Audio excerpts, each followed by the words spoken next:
Welcome to Ripple Effects, Travelers with Disabilities Abroad, a podcast brought to you by Mobility International USA, where we hear the powerful and vivid stories from people with disabilities going abroad and the positive impact these experiences have on shifting ideas for everyone of what is possible. For our first podcast series, we will hear from people who are blind or low vision as part of our Blind Abroad campaign from our National Clearinghouse and Disability and Exchange Project. We hope the heart of their stories resonates with you, the listeners, to empower more people with disabilities to go abroad. I'm Monica Malhotra, a project coordinator with Mobility International USA, and your host for Ripple Effects.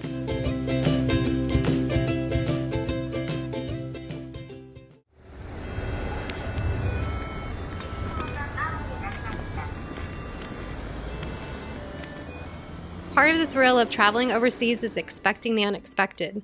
You usually don't want this to be too jolting, though. So what if you had some tactile tips that would better prepare you to navigate abroad so you can be more independent and adventurous? Nick Hoekstra, who is blind, has spent over 6 years abroad, going to places such as Chile, teaching in Japan, and now getting ready to work in Ecuador. So let's get ready to hear Nick's countdown of his 10 cultural tips for navigating abroad. Hi, Nick. How are you? Good. How are you doing? I'm good. Thank you. Thanks for creating these top 10 tips for people who are blind or have low vision and are getting ready to go abroad. You have extensive experience, 6 years of experience abroad. And so I appreciate you coming through and sharing this information for others. And first, I really want to know how you came up with these top 10 tips. What, based on your own experience, kind of made you stop and say, this would be helpful for other people if they're going abroad? So I think with these tips especially, it's been over the course of years studying abroad or working abroad in different countries under different circumstances. Kind of each time you learn to build upon what you've experienced in the past. And so this top 10 list that I've come up with, it's not top 10 in any particular order. It's just 10 things that I've noticed have come up again and again. And as I've continued to study abroad, these are things that have occurred to me that, wow, this is the sort of stuff that's really made a difference as far as making the transition a little bit smoother, or things to consider that you might not realize in your day-to-day life before you study abroad. So here at the National Clearinghouse on Disability and Exchange, we also provide tips and resources to help students with disabilities get ready to go abroad. But I'm really excited to take this time and have you review your tips, as I found them very practical and very important ideas that can actually easily be overlooked. Let's go ahead and get started. And again, this is in no particular order of importance. So Nick, give us your first tip. Okay, so number 10 is learn important phrases or words in the local language that you're going to need to get around. So words such as the cardinal directions, left and right, possibly words that refer to the reason why you're studying abroad. So if you're studying abroad for a particular topic area, learn words that refer to that, because that's going to help you have a conversation, things like that. So especially I find things like knowing how to say left and right, or knowing how to ask directions. Those are things that are hugely important, especially when you're visually impaired and you can't necessarily benefit from looking at a local landmark. We heard a clip that you sent me from traffic sounds in Japan. Did you know what they were saying? Or how did you understand what that meant? No, actually at the time when I first arrived in Japan, I had no idea what shingo ga ao ni narimashita. I had no idea what that meant. And then as I lived there for longer, after a year or so, and especially as I started to study the language, little pieces fell into place, and I realized, oh, that's exactly saying the light has turned blue. Yeah, exactly. Which blue in Japanese is also, they use blue and green pretty interchangeably. So basically the traffic light was telling you that it turned green and you could cross. Yeah. And that was just something so funny that, those little things, it was kind of useful to know. Yeah. And I had no idea when I first got there what it meant. But so the information like the traffic sounds and signals, at the crosswalks, is that something that you think you can easily find online? Because every country, every language, of course, that's going to be different.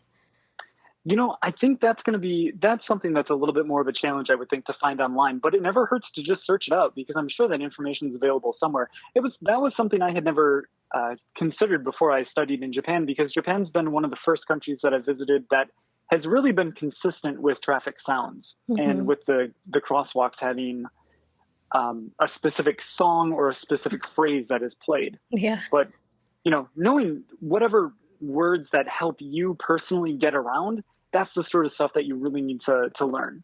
Perfect. Okay, great. So how about number 9? So number 9, learn the names or words that refer to specific foods that you'd like to eat while you're studying abroad. This was something, especially when I moved to Japan, that I found extremely useful, because a lot of, I know, sighted travelers, when they would go to Japan, would be able to simply point at an item on the menu when they were at a restaurant and say, this is what I'd like to eat. But when you're blind or visually impaired, you don't necessarily have that advantage of being able to pick up a menu and point. So, just as a really practical thing, know a couple things that you want to try. So when you go to a restaurant, you can ask for it by name. That was something I know the very first time I ever studied abroad was when I was in high school, and I went with a group of friends who none of us really spoke Spanish, but I had taken a couple classes, and one of the things that we had learned in one of my classes was a sandwich mixto, which was basically a ham and cheese sandwich, and it was the one thing that we were able to order when we went to a restaurant. So food items really come in handy. It's something that we have to do every day. So. Exactly. Before you point mysteriously at something, it'd probably be a very good idea. It's great to try new foods, but sometimes it can be a little scary. So let's go to number 8. So number 8, how do people in the country where you're traveling to get around? Do they navigate with street addresses? Do they use landmarks, street names? So each one of us has our own way of navigating, of getting around, independent travel and so forth. And especially here in the United States, when I had mobility lessons when I was growing up, we focused a lot on knowing the address of a building and knowing what street it was on and what was the nearest cross street, which is great for navigating here in the U.S. But Spain, they rarely know a street address. Oftentimes, they won't even use the name of a street. Japan, the same way. In Japan, they primarily know the name of the local landmark. So that's something that could come as quite a difference for a traveler as far as needing to get around. Just knowing how in the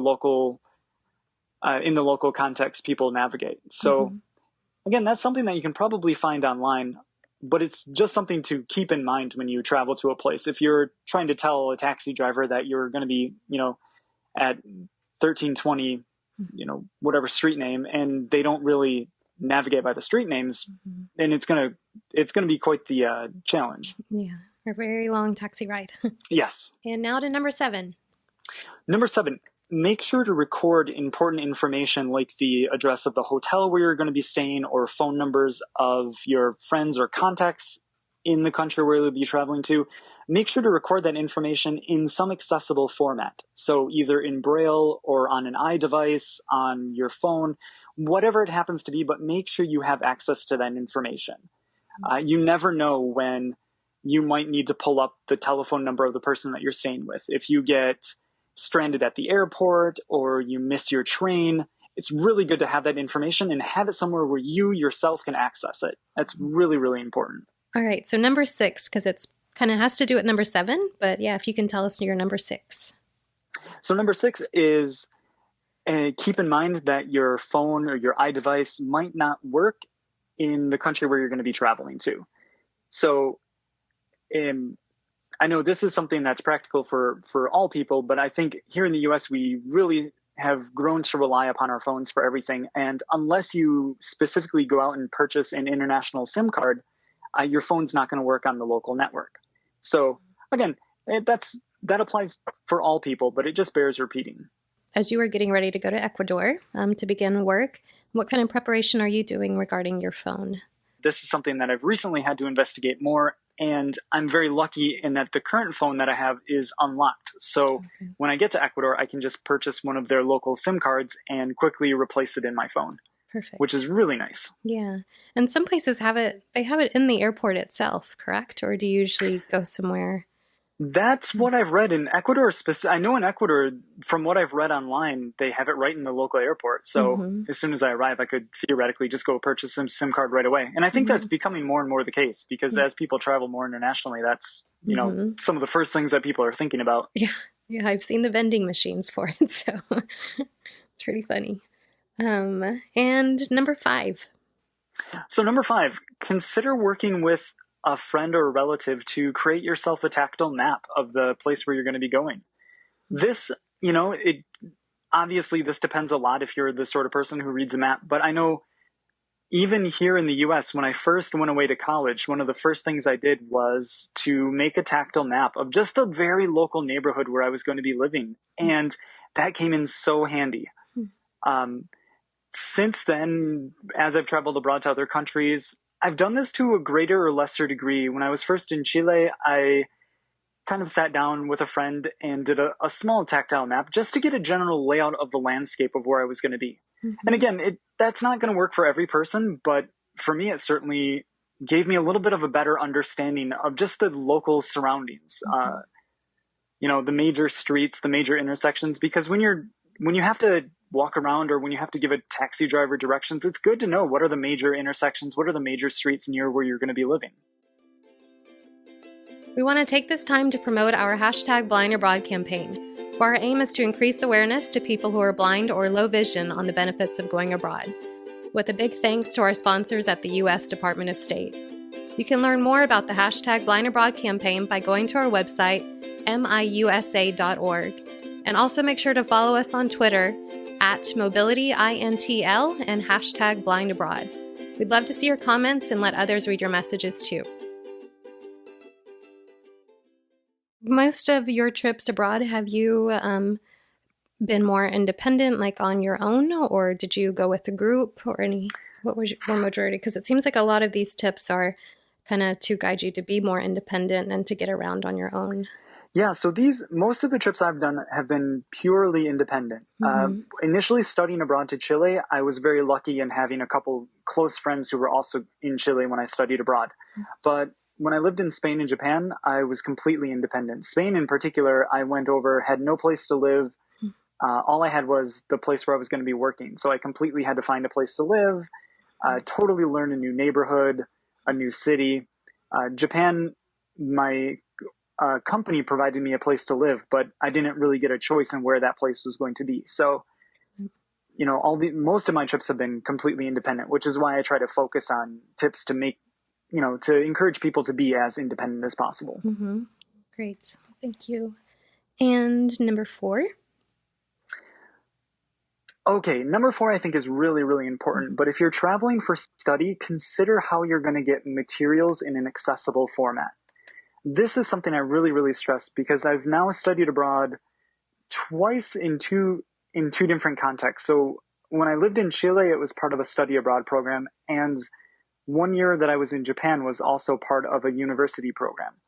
And both countries I had to take different approaches to getting accessible materials. When I was in Chile, they did not really have an infrastructure set up for getting materials put into an accessible format. So I actually had to mail my textbooks back to the United States and ask my home university if they could please scan them and put them onto a computer disk, or at the time they put them onto a CD and then mailed it to me. Nowadays you could simply put it on a Dropbox or Google Drive or whatever it happens to be. But the university in Chile just wasn't set up for accessibility. And in Japan, I had to negotiate it with the university to explain to them how to make materials accessible. And that was something that they were really, frightened by, in the sense of they had never done that before. So they needed me to be able to explain to them how to make a book accessible. So it's just important to consider that ahead of time. We're very lucky here in the US that we have so many universities that work to make materials accessible, but not every country has reached that level of, accessibility. Yeah, no, that's good. And that's good, to prepare ahead of time rather than just assuming.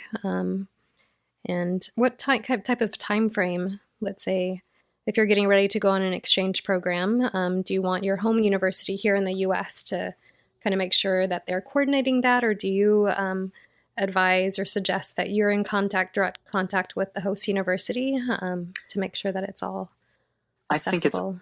I think it's always good to be in direct contact, but if the home university is possibly more familiar with the university abroad, they can help set that up. But I think it's always important to be in direct contact, because who knows better than you what you need. So it's always better if you can communicate that directly. Yep. Perfect. Good. And number three? Number three, what does your host culture think about blindness? Is it a curse? Is it a misfortune? Is it something totally natural? This was something really important, especially the first time I studied abroad, confronting a different culture's view towards disability. I think here in the US, again, we're fairly lucky in that we live in a culture that's more or less accepting of disabilities. Yes, we do run across discrimination still, but much less than you run into in countries where disabilities are still very much closeted away. So that was something I was not necessarily prepared to deal with when I first moved to Chile. I just wasn't expecting it. So it's something to keep in mind and to prepare yourself for, mentally, that your host culture might not treat you the same as what your home culture does. For instance, what did you experience in Chile that kind of took you by surprise? Yeah, I think in Chile, what really surprised me was people were very hands-on with me in the sense that when I was walking down the road, independently, people, without saying anything, would just approach me and grab a hold of me.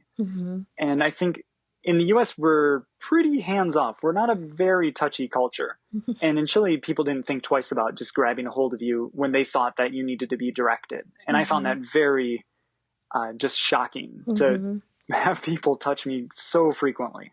I'm just going to make a plug because we are going to do another episode with you, which is titled Preparing for a Reaction, because this subject, I think, we don't think about, you don't prepare, so then it can be pretty jolting whenever you arrive to it. Yeah, in that episode, we'll get into a little bit more of the sort of things to prepare for and, how to deal with the different reactions that people will have. Exactly. So yeah, I'm excited that we can talk more about that subject. And number two, you can potentially look up organizations for the blind in the host culture where you're going to be. This is not something that I have done very often, but I know it is something that I've met other visually impaired people who have done so. A lot of countries, I know Spain has a very well-established organization for the blind. Japan has smaller groups for the blind in different cities. Chile too. I know Chile had a couple of organizations for the blind. It's something that if you're comfortable doing so, it can be a great resource. You can even make friends that way. People can inform you as to, what's the word I'm looking for? People can inform you as to some of the materials that are available to you. So it can be a great resource for information. Yeah. And I just want to add something to that because it's, once you look at those local organizations, I think it's important to make sure that they do provide services to non-local, Americans, or because we've heard from different students that, they only work with their local citizens and they don't, provide any type of support for foreigners or for international students or anything. So right. And I think it's also important to how you approach them. If you approach them directly looking for services, they're not.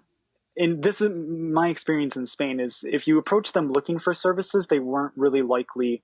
But if you approach them more as, hey, I'm just a blind person here looking to learn more about your organization, they were a lot more open. So, it depends a lot on how you approach them. But, the one thing you then have to consider is they're going to oftentimes possibly force their beliefs onto you as well. So that's something to also keep in mind. Number one, in no particular order. And number one, I was going to say in no particular order because this is not going to make me sound great, but consider investigating ahead of time the size and shape of the money. Get familiar with the local currency. Just because, it's always good. The more confident you can be with dealing with things like money or, paying for a bill at a restaurant, things like that, it's just one more aspect of independence. If you're able to quickly identify the bills of like yen in Japan, how the 5,000 is bigger than the 1,000, things like that. And if you can quickly, sort through your wallet and find that find that money, it's just going to make your life smoother, and you won't have to rely upon other people to identify the money. For sure. Great. Good. Well, Nick, I totally appreciate this. This is really informative and very helpful, and, adds many different tips that I think people don't usually think about. So I appreciate that. And for our last question, our podcast is Ripple Effects, Travelers with Disabilities Abroad. So I want to leave with your ripple effect message for anybody listening and for them to share with others. I'm going to say what I've said in the past to other people. Don't let anyone tell you you can't study abroad or that you can't travel abroad. You are the person who knows best what you need, and it's up to you to figure out what you need in order to be able to study abroad. But it's totally possible. It's something that all of us can do, and all of us have the right to do. All of us should have the privilege to do. And it's just up to us individually to figure out, the best strategy to get us there, to get us to the point where we can study abroad. Yeah, so I really want to, thank you for this. And it's something that you've already been doing. It's something that you're about to continue to do. You're about to begin your work in Ecuador. And if you don't mind, letting us know who your employer is and what job you're going to do, because it's really exciting. And I know it's something that you've worked really hard for. Sure. So I'm actually going to be working for the Ministry of Knowledge and Human Talent, but I will be working for the ministry as an advisor on inclusive education. Perfect. Yes. Good luck and congratulations. I think it's really exciting, and I think, you're going to do great because this is exactly what you've worked towards. Well, thank you very much. And thank you for putting together podcasts like this that are informational. Yes. Thank you for your time. And I hope everybody looks forward to the second episode, preparing for a reaction. I'm Monica Malhotra, your host for Ripple Effects, Travelers with Disabilities Abroad. Thank you for listening, and make sure to visit us at miusa.org to learn more about Mobility International USA and our mission to advance disability rights and leadership globally.